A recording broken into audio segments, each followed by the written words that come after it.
But can you tell me a little bit more about how you kind of connected up your Smushed them. feminism with your psychology in some concrete ways?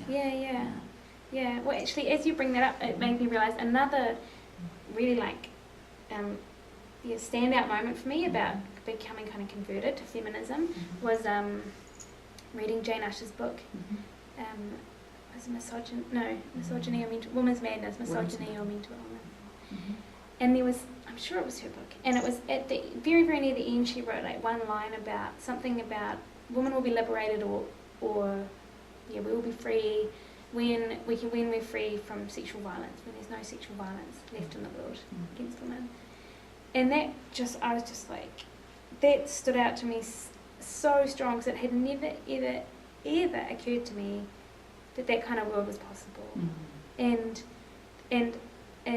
it never occurred to me to challenge the existence of sexual violence. Like I challenged, do you know what I mean? Like I just figured it was the water, like it was the soup.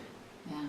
And so suddenly that there was another world was possible, made me realise that the world we were in right now like needed to change, And so it was work with was people like her who wrote, feminists who really wrote about madness and stuff that really helped me to bring these two worlds together.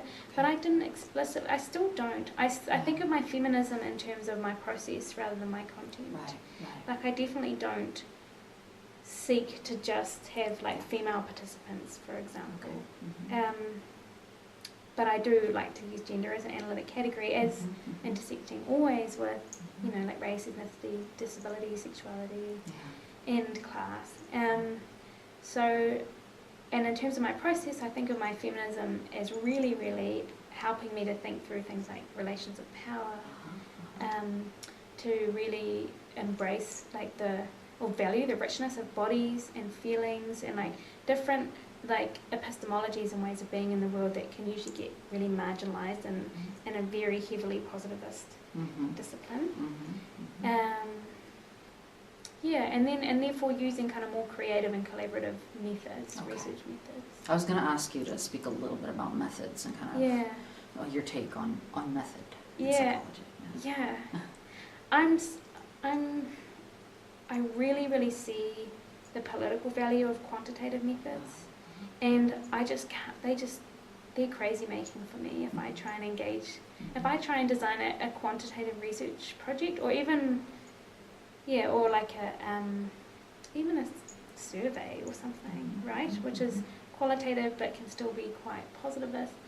Anything that tries to force our ideas into categories, even whether those categories are represented by numbers or not, it's crazy making. I just can't pour our world into that. I find it so difficult. So I always go for methods that allow me to like blast things out and make very, very diverse connections. And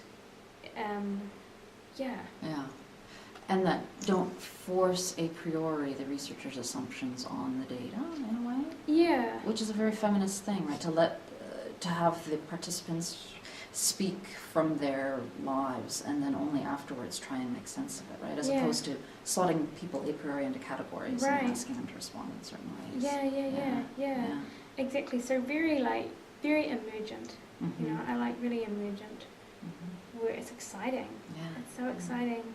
And I mean the most recent project I've done with women actually diagnosed bipolar, I did these like very in-depth one-on-one interviews, and I actually brought in representations of bipolar that I'd found in my like kind of archival research, and I also brought in all different like arguments that I had found about the rise in bipolar disorder diagnoses, and asked them what they thought, including critical arguments, and we kind of together did this like collaborative analysis of them, and I found that really. I mean, I learned so much from doing that. Yeah.